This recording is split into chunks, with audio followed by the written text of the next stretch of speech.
Por cumplir su tiempo como información clasificada, el Departamento de Estado liberó las notas diplomáticas que hablan del inicio de la carrera política de Álvaro Uribe y su relación con narcos. En ellos se explica que los negocios que él tenía con narcos de su época eran legales. Él calificó la revelación como fake news. Según los documentos desclasificados del Departamento de Estado de Estados Unidos y obtenidos por el Archivo de Seguridad Nacional, la carrera política del actual senador Uribe Vélez ha estado marcada por sospechas sobre sus nexos con narcotraficantes del cartel de Medellín. Según reportes del The New York Times, ayer, Uribe y otros políticos de los años 90 fueron reportados por la Embajada de Estados Unidos en Bogotá, repetidamente con relación a las supuestas relaciones de algunos de ellos con gente del narcotráfico. Los archivos describen que en 1993, el entonces senador liberal antioqueño Luis Guillermo Vélez dijo en la Embajada de Estados Unidos que Uribe tenía nexos familiares con los Ochoa y que su carrera política habría sido impulsada con los aportes económicos del cartel. Vélez recordó que Uribe es primo de la familia de narcotraficantes Ochoa Vázquez, muchos de quienes están en prisión en Itagüí, quienes han financiado su campaña política. Los documentos revelan que el senador Vélez Trujillo dijo que el jefe del cartel de Medellín, Pablo Escobar, habría exigido que Álvaro Uribe le devolviera los supuestos favores que esa organización criminal le había hecho,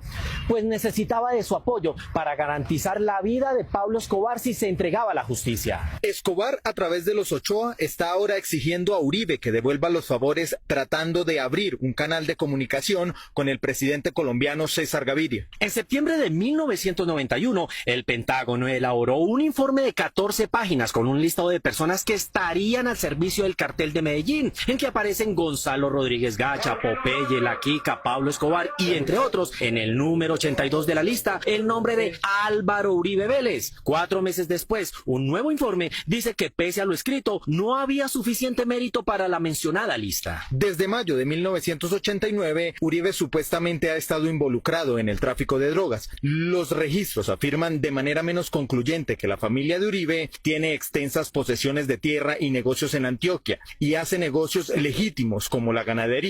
Sí, como sospechamos, la única transgresión de Uribe es pertenecer a una familia que ha hecho negocios legítimos con narcos. Su inclusión en esta lista no está garantizada. Hoy el senador Uribe respondió en Twitter a estos informes y señaló que son refritos de chismosos muertos. Fake news.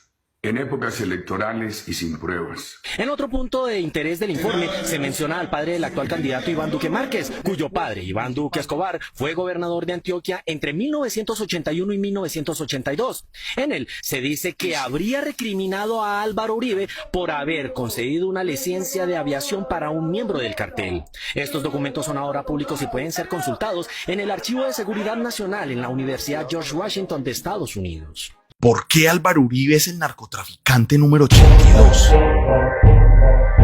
Este es un tema más delicado de lo que parece. Muchas personas se refieren al expresidente como el delincuente número 82 o el criminal número 82, pero no tienen plena conciencia del origen contextual al que este calificativo obedece. Escuche con atención. Muchas élites y esferas de poder colombianas quieren que usted ignore esta información. Ellos quieren sepultar el debate. Esta vez no lo van a lograr tan fácil. Una vez, por allá en 1991, una agencia de inteligencia de las fuerzas militares de Estados Unidos llamada Defense Intelligence Agency. En realidad hacía las veces de una agencia de espionaje extranjero, pero bueno, eufemísticamente se le puede llamar a secas agencia de inteligencia. Esta organización llevó a cabo una investigación en donde agrupó datos de otras agencias de inteligencia para crear una famosa lista de 104 personas que contenían nombres de evidente y alta peligrosidad, que estaban relacionados, vinculados, que trabajaban, se favorecían o favorecían directa o indirectamente a los cárteles de narcotráfico de la época, en especial el cártel de Medellín. La DIA hace esta labor porque aún hoy tiene como misión principal hacer inteligencia sobre las capacidades e intenciones militares extranjeras, además de identificar y neutralizar amenazas planteadas por inteligencia extranjera hostil y grupos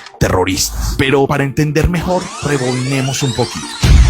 En 1991, Pablo Escobar seguía fugitivo en Antioquia. En el 89 mataron a Galán. En el 90 a Bernardo Jaramillo Osa y a Carlos Pizarro. En el 87 ya habían matado a Jaime Pardo Leal. Los homicidios no distinguían entre campesinos y candidatos a la presidencia. Los asesinatos eran incesantes en los territorios. ¿Se les parece un poquito a la actualidad? No sé, una explosión, no sé qué. Entre el periodo de 1986 y 1990 fueron asesinados 4 candidatos a la presidencia de Colombia, una de las más ensangrentadas campañas políticas de nuestra historia. El gobierno de Virgilio Barco dejó un saldo de 13.635 víctimas, nada más por causas relacionadas con el conflicto social y político del país. La presidencia de Gaviria del 90 al 94 fue peor. Dejó una vergüenza de 14.856 muertes violentas relacionadas con el conflicto social y político. El partido de la UP fue exterminado. ¿Adivinan entonces quién era la autoridad en Colombia? Escobar, los Ochoa, los Pepes, los Rodríguez Orejuela, Orlández Gamboa. Bueno, los carteles. La deprimente ausencia de autoridad todavía puede verse en las esquinas o en los parques de los barrios, por ejemplo. Por lo tanto, la lista de estas 104 personas vinculadas al narcotráfico que anteriormente mencionábamos era sumamente confidencial. Tan secreto que el documento estuvo clasificado hasta el año 2004, es decir, 13 años después de su realización. Pocas personas sabían de su existencia, pero aquí es donde viendo desclasificaron estos documentos, más del 80% de las personas allá anotadas ya habían terminado en prisión o habían sido dadas de baja por precisamente los nexos con el narcotráfico que la investigación señalaba. La DIA no contaba con que el señalado número 82, después de 13 años, era el único hombre que figuraba como presidente de un país fuertemente permeado por el narcotráfico. ¿Ya se imaginan quién es el personaje número 82 de la lista? Nada más y nada menos que Álvaro Uribe. La situación se torna preocupante si tenemos en cuenta que en el listado también figuran narcotraficantes de talla mundial como Pablo Escobar, quien es el número 79. Está John Jairo Velázquez alias Popeye, quien es el número 1. También hay personas como Manuel Noriega en el número 66. Hay decenas de sicarios del cártel de Cali de Medellín y así 104 personas, siendo Uribe el número 82. El inicio del informe sentencia lo siguiente.